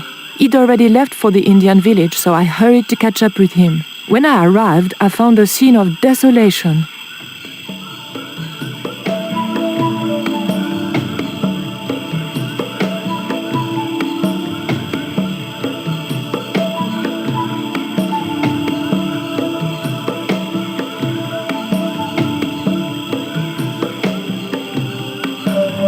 These sunglasses are Georges. Georges, where are you?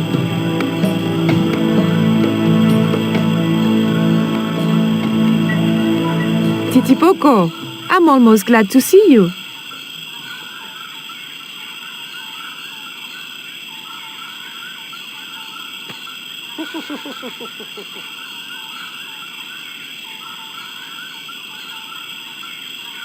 You little asshole. What happened here? Are you responsible for this? And where's Georges? Have you seen him? He was pointing to the remains of a burned-out hut.